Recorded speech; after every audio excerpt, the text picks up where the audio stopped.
This is a video review of the Harbor Freight inline compressed air filter and regulator combo kit. First thing to note about this is this automatic drain here. Personally, I don't like it because you can't put a hose or anything on it, and when you depressurize it or pressure drops around 5 psi or so, the drain will open and will spray all that usually rust water all over wherever it's underneath it.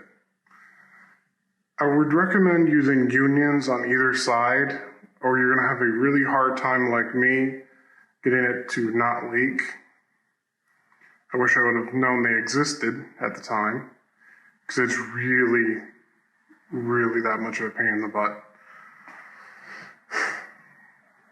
The regulator is extremely accurate, and the gauge is accurate to plus minus 1 psi. I really like this half-inch model due to the CFM rating. Most CFM ratings are really inflated. They aren't the real CFM rating you can get from it.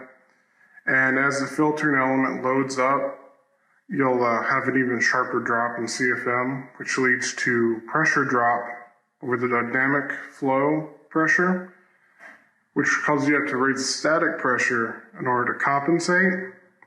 However, if you do that, a lot of tools like let's say your paint spray gun, a lot of static pressure in order to compensate for the pressure drop. However, that can damage the spray gun.